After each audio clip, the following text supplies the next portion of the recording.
రజనీకాంత్ కోట్లు కోట్లు ఖర్చు పెట్టినట్టు మీరు 100 రూపాయలు ఒక్క రోజులో ఖర్చు పెడతారు అనమాట. మీరు సూపర్ అమ్మా. హలో శ్రీకాకుళం పీపుల్, మన శ్రీకాకుళంలో 100 రూపీస్ కి ఈవినింగ్ టైం ఏమేమి తినొచ్చో చూపిస్తా, నాతో రండి.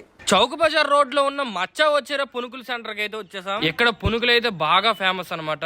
20 రూపీస్ అయితే ఒక ప్లేట్ అయితే చార్జ్ చేస్తారు. ఒక ప్లేట్ అయితే తీసుకున్నాం. వేడి వేడిగా చట్నీలో ముంచుకొని తింటే ఆ టేస్టే వేరండి. ఇక్కడ 20 రూపీస్ ఇవ్వగా మన దగ్గర 80 రూపీస్ అయితే మిగిలింది. అండ్ నెక్స్ట్ మన చౌక్ బజార్ రోడ్ లో ఉన్న ఈ జిలేబీ సెంటర్ కి అయితే వచ్చేసాం. ఇక్కడ జిలేబీకి ఉన్న క్రేజ్ అండి మామూలుగా ఉండదు. ఇక్కడ జిలేబీ టేస్ట్ ఉంటదండి నా సామి రంగా. అండ్ నెక్స్ట్ మండలవి జంక్షన్ దగ్గర ఉన్న ఈ శివశక్తి సోడా పాయింట్ కి అయితే వచ్చేసాం. ఇక్కడ డిఫరెంట్ టైప్స్ ఆఫ్ సోడాస్ అయితే అవైలబుల్ గా ఉన్నాయి. నేనైతే ఒక కిస్మత్ ఫ్లేవర్ సోడా అయితే తీసుకున్నా. స్వీట్ గా చాలా బాగుందండి. ఇంకా మన దగ్గర 40 రూపీస్ అయితే మిగిలింది. మన శ్రీకాకుళం 7 రోడ్ జంక్షన్ దగ్గర ఉన్న నరేష్ పానీపూరిలో 20 రూపీస్ పానీపూరి అయితే తీసుకున్నాను. ఇంకా పానీపూరి టేస్ట్ కోసం చెప్పక్కర్లే కదా, చాలా బాగుంది. ఇంకా మన దగ్గర 20 రూపీస్ అయితే మిగిలింది. ఆ 20 రూపీస్ తో మన శ్రీకాకుళం కిన్నెరా దగ్గర ఉన్న ఇరానీ టీ తాగడానికి అయితే వచ్చాం. ఇక్కడ టీ వచ్చేసి చాలా అంటే చాలా బాగుంటదండి. మీరు ఎప్పుడైనా ట్రై చేస్తే కామెంట్ సెక్షన్ లో కామెంట్. మరిన్ని ఇలాంటి వీడియోస్ కోసం మన పేజ్ ని ఫాలో చేసుకోండి.